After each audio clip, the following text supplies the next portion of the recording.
Vitaly, once known as the self-proclaimed king of YouTube pranks, the guy who built a career off yelling, "It's just a prank, bro," is now trapped in a Filipino jail cell, and there's no punchline this time.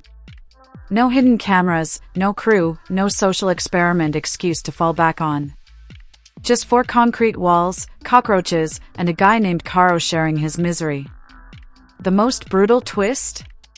No one, not his fake fans who used to spam "Bro, you're a legend," not Russia, not the US, is coming to save him. Even countries that disagree on nearly everything seem to agree on this: they don't want him. The only thing legendary about Vitaly now is how epically he fumbled his entire life. This is the same man who once mocked people for wearing masks during a global pandemic. Now he's begging for mercy, stuck in 97-degree heat with no air conditioning, no Wi-Fi, and no upper body strength left to flex. In a bizarre attempt to spark sympathy, he wrote a handwritten apology letter, not a press release or lawyer-drafted statement, but a middle school-level "please don't fail me" note. And he sent it directly to the Secretary of Justice of the Philippines, as if that would reverse the legal system. It didn't. The secretary responded with cold formality, basically corporate email energy, saying, "Noted," while charges moved full steam ahead. That was Vitaly's wake-up call: you can't prank your way out of international crime. In the Philippines, when you mess up, you stay messed up. Initially, he faced theft and unjust vexation charges. While unjust vexation might sound like something out of a Harry Potter spellbook, it's very real. It means being a public menace, which basically sums up his whole career. Some of the charges got dropped, but not the vexation ones. In fact, there are still 3 counts, 1 for each security guard he harassed during his livestream tantrum. Prosecutors are confident, saying there's reasonable certainty of conviction, which is legal speak for, "We've got him on tape acting like a complete idiot." And just when you think it couldn't get dumber, his legal team allegedly tried to bribe the guards. No subtlety, no tact. Just, "Hey, sorry about that robbery prank, here's some cash." The guards refused, holding their ground better than half the influencers Vitaly's ever collaborated with. The government saw straight through his pity play, slammed the brakes, and made it clear, this isn't a show. This is accountability. Now there are whispers that Vitaly may be going through withdrawal in jail, whether it's from steroids, drugs, or just attention deprivation.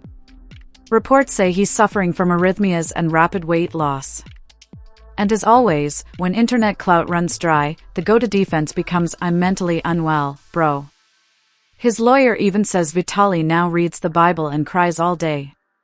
But let's be real, this isn't his redemption arc. This is what happens when reality punches harder than his last gym cycle. Sure, maybe in cell block D, he's found God. But the internet isn't buying it.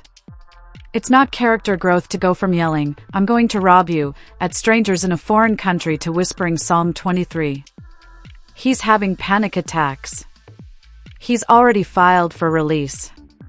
But here's the problem, he's not Filipino. Bail may be constitutional in the Philippines, but for foreign nationals, it's not a guaranteed right.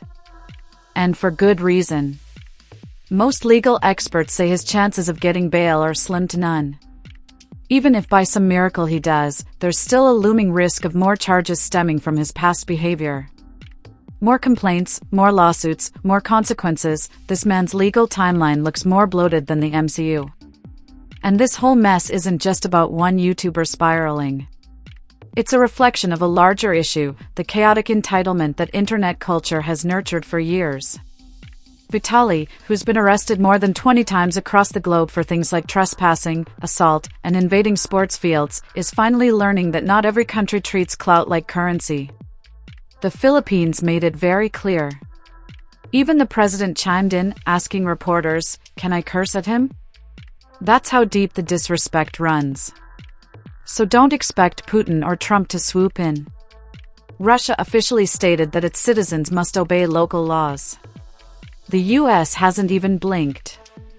There's no rescue mission. No diplomatic note. He's been ghosted harder than a bad Tinder date. Meanwhile, his remaining fans are trying to rewrite the script. He donated to the poor, they shout. He exposed predators. Okay, Cool. But that doesn't erase the fact that he harassed people on camera, lied to manipulate audiences, and tried to throw money at his problems like he was in some GTA side quest. The Philippines doesn't care about YouTube lore, they care about justice. And justice looks like sweating in a cell, eating mystery food, and living without filters, edits, or engagement numbers. This isn't just punishment, it's reality finally catching up to someone who dodged it for over a decade. And the irony? The same guy who laughed at people for respecting the law is now begging that same system for mercy.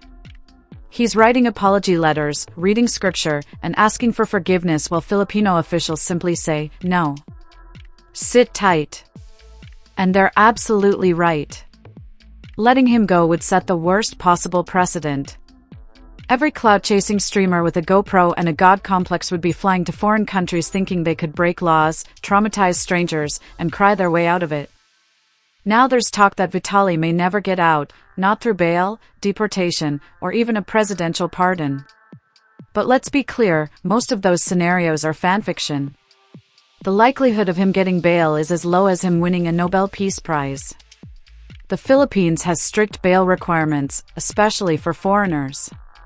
You need to prove you're not a flight risk, that you have legitimate ties to the country, family, business, residency. Vitaly has none of that. Even if he did get out, where would he go? Russia doesn't want him. The US doesn't care. What's next? North Korea? Logan Paul's backyard? Some desperate fans are clinging to this myth that the president of the Philippines might pardon him if his health gets worse. Really? The same president who already roasted him live on air is suddenly going to give him a second chance? This isn't a Netflix docuseries, it's real life.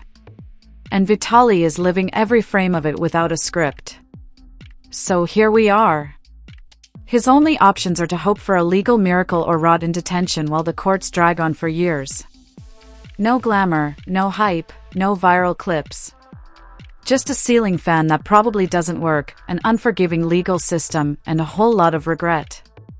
But maybe, just maybe, this is the first time in his entire career that he's actually learning something. No jump cuts. No staged reactions. Just the raw silence, the sweat, and the consequences of every prank that finally came due. Maybe it's a warning. Maybe it's overdue.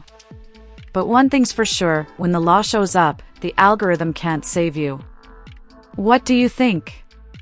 Is this the lesson Vitaly needed, or do you believe he'll somehow squirm out of it again? Let me know in the comments, drop a like if you enjoyed the video, and I'll see you in the next one.